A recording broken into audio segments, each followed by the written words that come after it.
வணக்க மக்களே, சற்று முன்வழியான செய்தி ஒன்று வெளியாகுள்ளதாம்.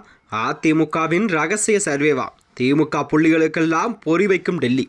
வாங்க வீடியோவை முழுமையாக காணலாம். அதாவது அதிமுக அரசுக்கு கடும் நெருக்கடியை கொடுக்கும் வகையில்தான் இந்த தேர்தல் என்பதால் இந்த விவகாரத்திலெல்லாம் கையில் எடுத்து அரசியல் செய்வதால் திமுக மீது அழுத்தம் கடுமையாக மாறி அவர்களுக்கெல்லாம் படுபாதங்களை தேர்தல் முடிவுகள் கண்டிப்பாக ஏற்படுத்தும் நிலையில்தான் இது உருவாகிறதா.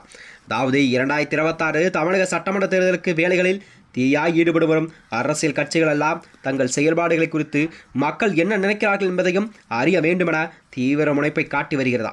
இதன் எதிரொலியாகத்தான் பிரதான கட்சிகளாக இருக்கும் அதிமுகவோ தற்போது ரகசிய சர்வே எடுக்கும் வேலைகளெல்லாம் தொடங்கியுள்ளதா. அதிமுகவின் பொதுச்செயலாளர் எடப்பாடி பழனிசாமியோ தனது தேர்தல் பிரச்சாரம் மேற்கொண்டு 150 தொகுதிகளில் கண்டிப்பாக களம் மாறி இருக்கிறது. குறிப்பாக சொல்லப்போனால் அதிமுகவின் செல்வாக்கு எப்படி அங்கு இருக்கிறது என்பதை கண்டறியதான் இந்த சர்வேயெல்லாம் எடுக்க இருப்பதாக எடப்பாடி தலைமையாக கூறப்படுகிறதா. அதாவது சர்வே முடிவுகள் என்னவென்றால் அவர் அடிப்படையில் தான் பல்வேறு மாற்றங்களை எல்லாம் செய்யவும் திட்டமிடப்பட்டுள்ளது. அதுவும் குறிப்பாக சொல்லப்போனால் டெல்டா மற்றும் தென் மாவட்டங்களின் நிலைமை எப்படி இருக்கிறது என்பதை கண்டறிவதில் அரசியல் கட்சிகள் தீவிரமாக இருப்பதாக கூறப்படுகிறதா.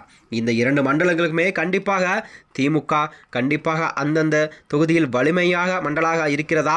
எனவேதான் திமுகவின் கோட்டையை எத்தகைய தேசத்தை நம்மால் ஏற்படுத்த முடியும் என்பதை கண்டுபிடிக்க வேண்டுமென்று கட்டாயத்தில் அதிமுக கூட்டணி இந்த சர்வே எடுப்பதாக அரசியல் வட்டாரத்தில் பேசப்பட்டு வந்தது. அதே நேரத்தில் இந்த கூட்டணியின் வலிமையாக இருப்பதால் கருதப்படும் கொங்கு மண்டலத்தை எப்படி களம் இருக்குது என்பதை கண்டறிய வேண்டும் நிலை இருக்கிறதா. அது மட்டுமல்ல, சென்னை இந்த சர்வே குறி இருக்கிறதா.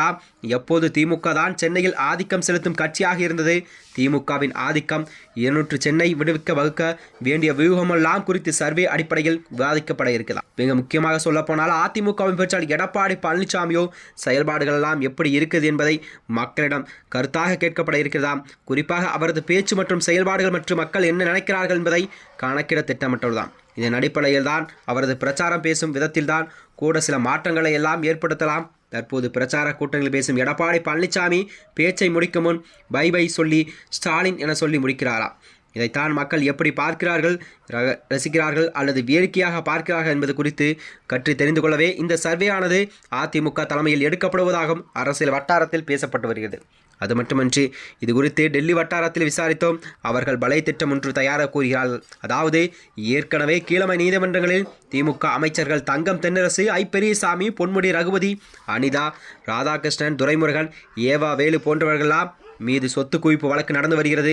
இந்த வழக்குகளில் சில நீதிமன்ற தடைகளும் இருக்கிறதா. மேலும் இதனைத் தொடர்ந்தான் வருகின்ற 2026 சட்டமன்ற தேர்தலில் கண்டிப்பாக திமுக புள்ளிகளுக்கெல்லாம் பொறி வைக்கும் வகையில்தான் டெல்லி மேலிடம் தங்கள் தகவலை எல்லாம் வெளியிட்டதாக செய்திகள் வெளிவந்தன.